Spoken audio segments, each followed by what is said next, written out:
I'm Stephanie Skandaris. Tonight, tragedy in Morocco. More than 2,000 people are dead after the country was hit by its strongest earthquake in a century. The damage is widespread. Houses have been damaged. The people are so poor here.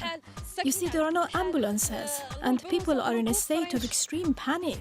Also tonight, world leaders meeting in India for the G20 summit come to an early consensus. The summit has adopted the G20 New Delhi Leaders' Declaration. And CBC News is on board a Canadian warship making its way through one of the world's most sensitive sea passages. We're carrying the Canadian flag on the back, taking Canadians through here, and showing that this is important to us. That's later, but first.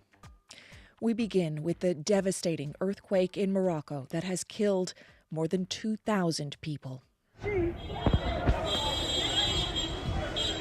Confused and shocked residents spilled out onto the streets of Marrakech moments after the 6.8 magnitude earthquake struck late Friday night. Its epicenter was 70 kilometers southwest of the popular tourist city in the Atlas Mountains. This teacher was at home with his children. Right now, we're trying to endure both the physical and emotional toll it brings. As the ground shakes violently, buildings and structures begin to crumble. So the feelings, chaos, feeling of danger. Many people are believed to be buried under the rubble in mountainous villages, and search and rescue teams warn it may take weeks, not days, to reach victims. Philip Lee Shannock brings us the story. Amanda Moutaki is a longtime resident of Marrakech. At first, the expat American thought a plane had crashed. Because we're so close to the airport, but then things started falling off the walls, and it was just too long. And so we grabbed our son and we ran down the stairs as fast as we could. Peter Mercer owns the Dar Zaman guest house near the Medina in the hard-hit old part of Marrakech. He says many were fearful that aftershocks would bring down unstable buildings. It's so violent, and you almost can't remain standing. But quickly I knew I had to get out of the building. I feared that the building was going to collapse. John Norman is the mayor of Bonavista, Newfoundland. He is in Marrakech for a UNESCO conference and was shocked by the quake's sudden intensity. I've been in minor earthquakes before. This was something altogether different on a different scale. I mean, things were tipping over, windows were breaking, light fixtures fell off our ceiling. Today, residents in the Medina surveyed the damage and began cleanup. Although it's far from the quake's epicenter in the Atlas Mountains, damage was extensive. Carmen Solana is a seismologist from England's University of Portsmouth. She says activity of this magnitude is uncommon in this area. This area hasn't had a very large earthquake for generations. The last one was in the 60s. And she says older buildings in the area were not constructed to withstand such an event. Most advanced countries haven't yet been able to forecast or predict when earthquakes are going to happen or how large they will be. Sami Fakouri is with the International Red Cross Red Crescent Societies, which is coordinating rescue efforts inside Morocco. So the situation seems to be very critical, very difficult. Many buildings and houses in this area are not built to withstand such earthquakes, so lots of houses and buildings destroyed.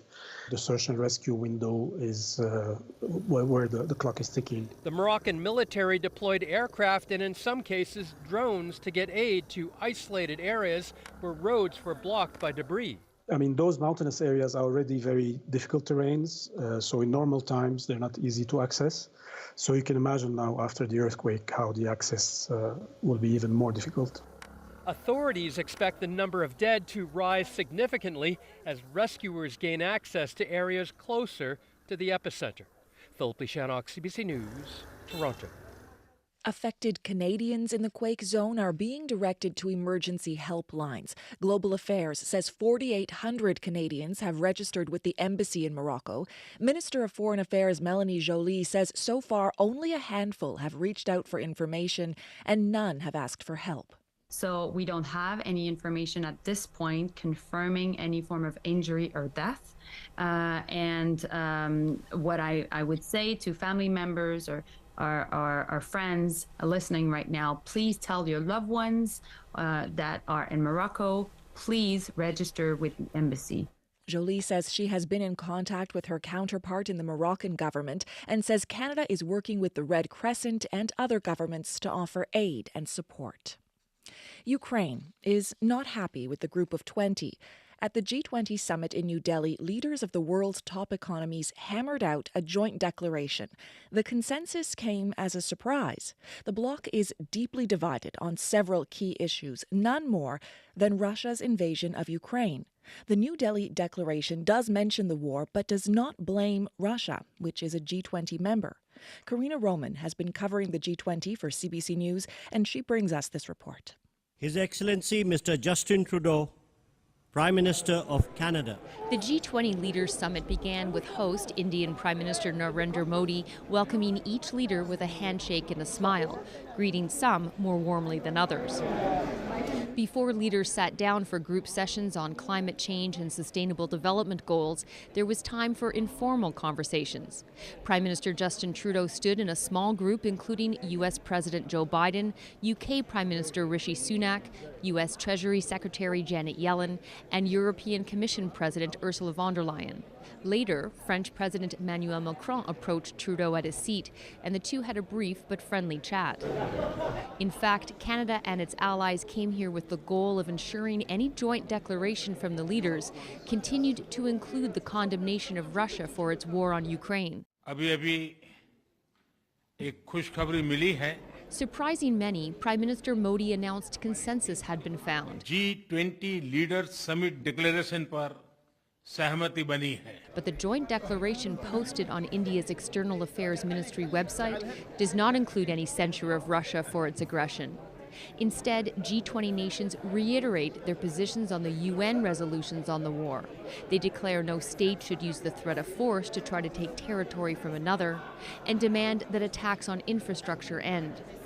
Senior Canadian government officials, familiar with the behind-the-scenes talks, say there are always trade-offs in negotiations. G20 summit communiques in the past have had content with which, one of the members doesn't agree. John Curtin is the director of the G20 research group at the University of Toronto.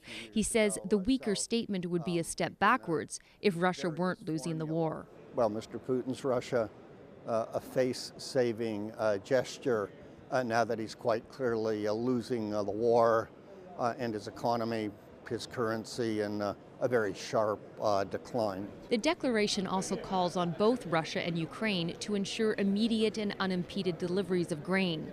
That would depend on Russia renewing the Black Sea Grain Initiative, which it recently canceled. Obviously, there are differing viewpoints and interests at play. India's foreign minister defended against accusations the language is watered down from last year's G20 in Bali. I would only say Bali was Bali and New Delhi is New Delhi. I mean, Bali was a year ago. The context, the situation was different.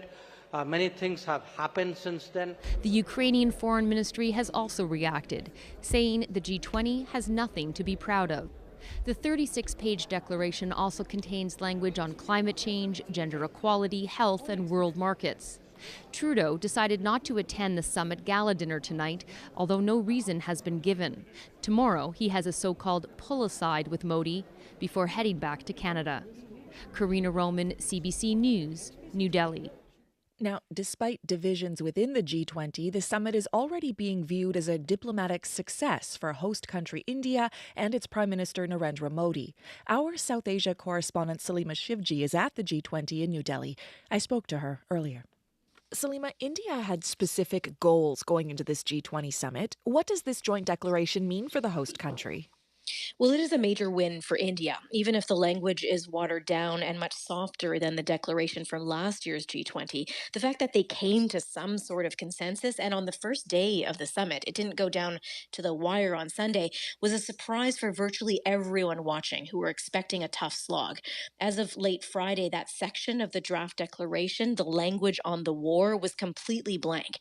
The attention and efforts the Indian side put into frantic negotiations really shows how key this was for India, desperate for a successful summit and wanting to play power broker to prove that they are a major player who can bring about consensus. And the effort paid off. And there was another big agreement to come out of this leaders' summit that's pivotal for developing nations. What can you tell us about that? Yes, the African Union is officially joining the G20, and it's a big deal. It means the issues facing developing nations will be discussed at the table of the world's most powerful economies. It makes the G20 more inclusive and more representative.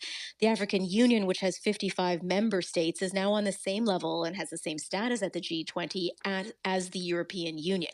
But it's also another coup for India. They were pushing for this, lobbying for it, as India angles to be the leader of the global south. Now, it was a bit of an easy win. Every other leader was in agreement. But that the historic inclusion of the African Union happened under the Indian presidency of the G20 is a point Prime Minister Narendra Modi will use to promote what he sees as India's crucial role as a voice for developing nations. And then for India, it seems that hosting this summit has been as much about presenting an image to a domestic audience as an international one. How is that playing out? Well, the summit was always about projecting a strong India domestically for Modi and his BJP government, that India has arrived as a major player on the world stage, even as religious divisions are deepening in the country, with politicians stoking those divides. Now, Modi has used this G20 to refer to India as Bharat. It was on a dinner invitation card, and most notably, it was written in front of him today as he spoke to welcome the other leaders. Now, Bharat is an official name of the country, just like India, but it doesn't have the colonial hinges of India. It's drawn from an ancient Sanskrit text, and critics say the BJP party tends to use it to evoke a glorious Hindu past. Using it is intentional, and many see it as part of a wider Hindu nationalist agenda. And we will likely be seeing more of this from the BJP as India heads into general elections next year. Okay, Salima, thank you so much. You're welcome. CBC South Asia correspondent Salima Shivji in New Delhi. Doctors have given an international rescue team the go-ahead to start bringing a seriously ill American researcher out of Turkey's third deepest cave. Mark Dickey was on an exploration mission in the Morka cave near the Mediterranean coast.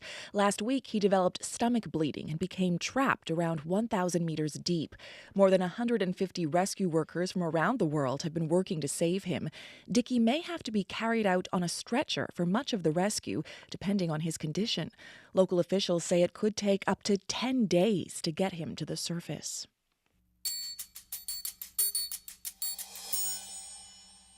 After months of secretive preparation, Canada's Navy has sent a warship through the Taiwan Strait. The strategic and contentious body of water, which separates Taiwan from mainland China, is widely considered to be an international passageway. But China claims ownership and sent its own navy to shadow the Canadians. David Common is on board the Canadian vessel and sends this report. Winds are from 040 at 10 knots. As HMCS Ottawa made its turn into the Taiwan Strait, Chinese warships were already in pursuit.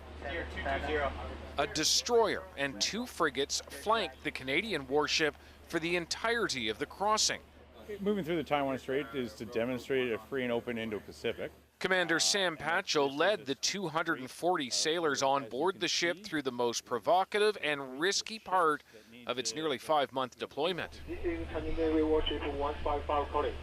You have entered China's contiguous zone. Throughout the crossing, the ship heard radio transmissions like this. China claims not just Taiwan as its own, but the strait as well. International law would suggest otherwise, that these waters are open for any ship, even warships like the Canadians. Starboard 15. In one of the busiest cargo corridors in the world, Canada's message is that no nation has exclusive control of the entire Taiwan Strait. The way we signal that, not it's just by having our just Canadian merchants going through, but as we're carrying the Canadian flag on the back, taking Canadians through here, and showing that this is important to us. The Canadians made the journey with an American guided missile destroyer. The last one to go through in June got rushed and cut off by a Chinese naval vessel. On this crossing, the Chinese and Canadians were within sight of each other, but never at risk of colliding. China insists the Taiwan Strait is an internal matter. It tells other nations to stop interfering whenever there's talk about whether China might invade Taiwan. But analyst Yuki Tatsumi from the Stimson Center says bold acts like sailing the Navy through the strait counter China's narrative. As the more countries like Canada shows the keen interest in the free and open Indo-Pacific, it could work against the PRC's even thinking about resorting to some of those violent scenarios. The Canadians trained for this crossing for months using the ship and its helicopter, not expecting trouble but prepared for it. They conducted drills in case of missile or torpedo attack, fire, collision, and injuries. Ultimately, the crossing, while tense, was professional from all sides. It isn't that unusual for any country to send its navy out when the warships of an adversary, in this case Canada, are around 40 kilometers from their shores. China has characterized past crossings by the United States as stirring up trouble. In some ways, that's the idea, to push back against China's claims that it owns these waters. David Common, CBC News, on board HMCS Ottawa in the Taiwan Strait. The Conservative Party policy conference has just wrapped up in Quebec City. Party officials say more than 2,500 people registered, the highest since the modern Conservative Party was founded back in 2003. According to former Prime Minister Stephen Harper's Deputy Chief of Staff Jenny Byrne, that's all thanks to its new leader. There has been an evolution in terms of who the Conservative supporter is, who the Conservative voter is. Right now, we are seeing an entirely new group of people and a new demographic of people that are looking at the Conservative Party, and they're looking at Pierre Poilievre as being the next Prime Minister very seriously. Catherine Cullen is the host of CBC's The House and joined me earlier for her take on the conference. Catherine, hot-button social issues have threatened to divide the party in the past. One of the items on the agenda for today's policy debate was a ban on gender-affirming care for trans youth. What can you tell us about that? It was probably the most heated debate the party had today. The resolution in question is called Protecting Children's Mental and Physical Health, and it bans, quote, life-altering medicinal or surgical interventions to anyone under 18 to treat gender confusion or dysphoria. Here's a bit of what the debate around it sounded like.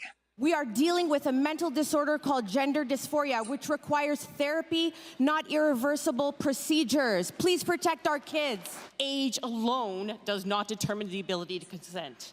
This policy stands against the values of our party to embrace freedom and bodily autonomy. A vote for this is voting against what you say you are all against for, and it's pure hypocrisy. So heated debate on both sides. In the end, though, the ban passed. So it does become Conservative Party policy. Now, certainly this is a hot-button social issue. There is perhaps something of a calculation being made here by the upper echelon of the Conservative Party. They would rather have social conservatives debating this issue as opposed to trying to advance laws restricting abortion. It's also important to note that nothing that happened at policy convention is binding. The party leader can still make his own policy choices. Pierre Poilievre has avoided weighing in on this proposal so far. Okay, and then what were some of the other policy issues being debated that stood out to you? There were a couple that were variations on opposition to vaccine mandates, and those resolutions did pass. But what was particularly interesting was the argument that was raised by some Conservative members against opposing vaccine mandates. People said getting caught up in a debate over vaccine mandates would hurt Conservatives' electability and be used as a weapon by Justin Trudeau. Another interesting source of debate within the party that came up over the course of the afternoon, there's a clear desire to take a tougher stance on China. One resolution on that did pass, but also a real push to sell Canadian natural resources to places like China, and a majority of members like that idea too. So that did provoke some heated conversation. Finally, a resolution to oppose, quote, forced political, cultural, or ideological training of any kind as a precondition of employment or practice, with one of the debaters supporting this proposition, saying to the room, let's get woke ideology out of our federal politics. He got a lot of applause for that remark, and that resolution did pass. And then I guess that speaks to the image that Pierre Poilievre is trying to convey now. We know that he's had this image makeover recently. There was the physical glow up, I guess, losing the glasses, looking very polished at this conference. There's also the recent Conservative ad campaigns painting him as the loving family man. He was quite emotional in his speech. But how much has his political outlook changed, if at all? Well, he's certainly leaning into part of his outlook. The focus in that speech was on Canadians who can't afford housing, that struggle to pay bills.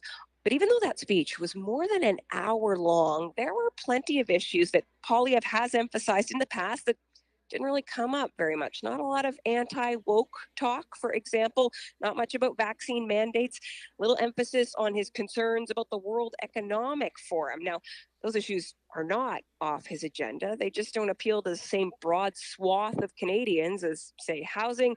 So right now, that is where Pierre Poilievre wants to keep the focus.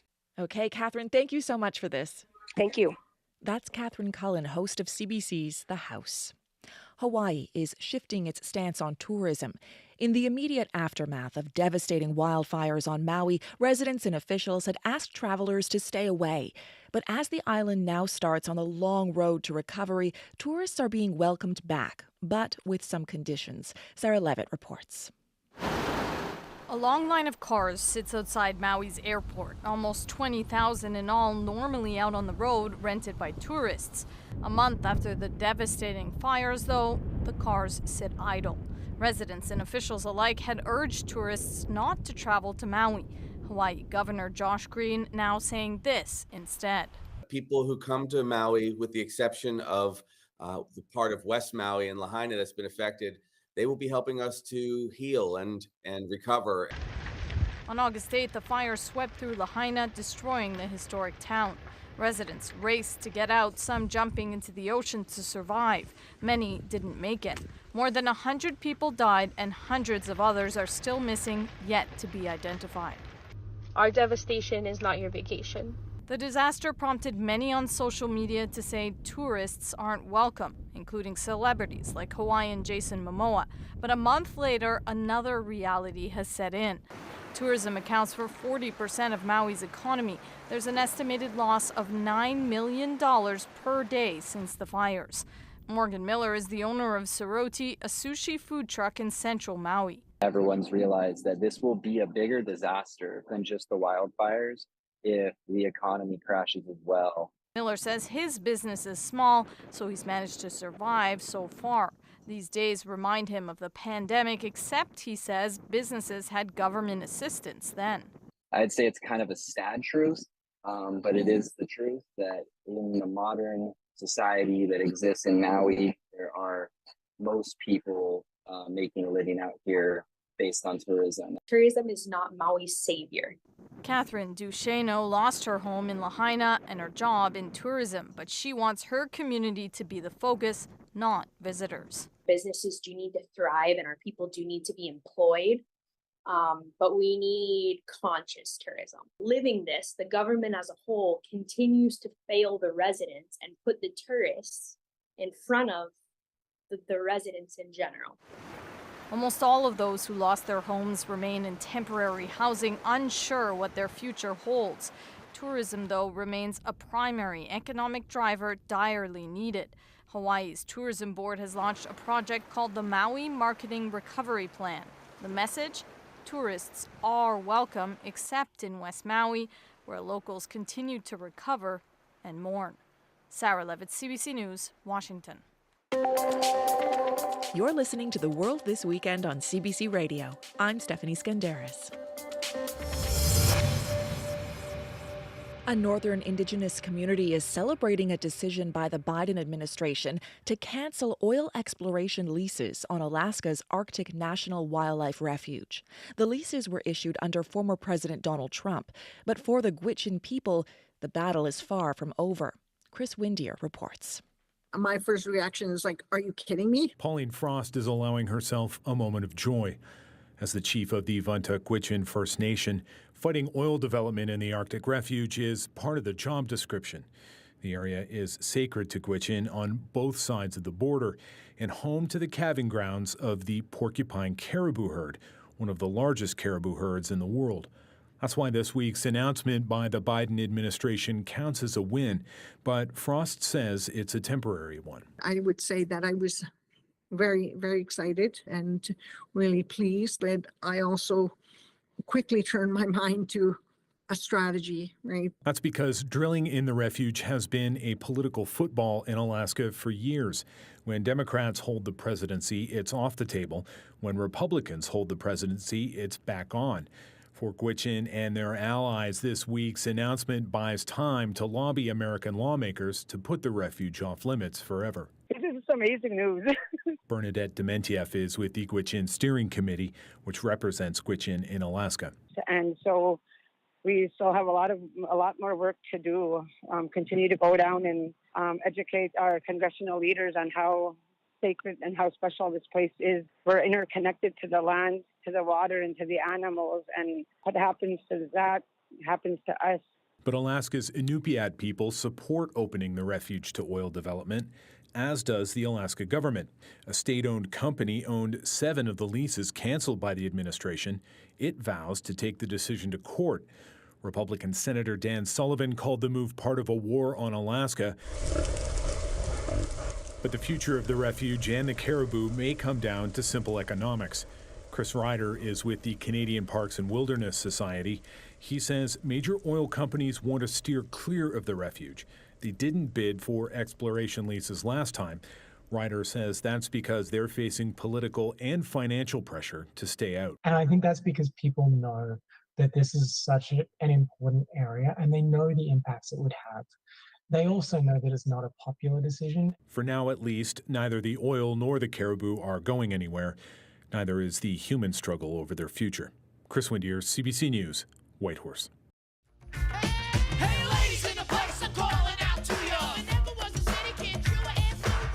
The lead single from the Beastie Boys' second album, Paul's Boutique. It's 34 years old now, but its extensive use of sampling is still considered groundbreaking. Today, the surviving Beastie Boys members broke a different kind of ground with the exact New York City street corner pictured on the cover of Paul's Boutique, renamed Beastie Boys Square. Thanks everyone for coming out. Thank you. Adam Horovitz, better known as Ad Rock, and Mike Diamond, aka Mike D, on hand to watch the sign unveiling at the corner of Ludlow and Rivington on the Lower East Side. The group has never shied away from its NYC roots or love for the city, as evidenced by the 2004 album To the Five Boroughs.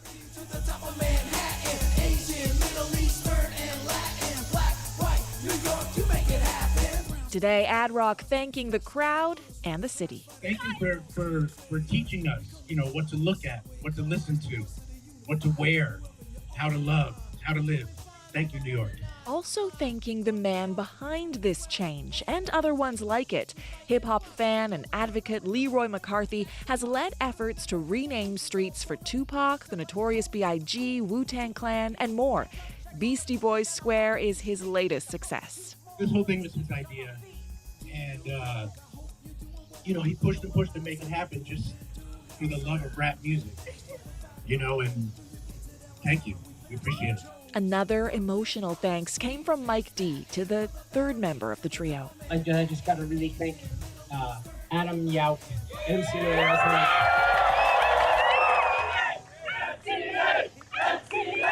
Yeah, he was our brother on this journey. Yauk's influence still looming large 11 years after his death from cancer, and a sign on a street corner ensuring the group will be remembered by New Yorkers far into the future.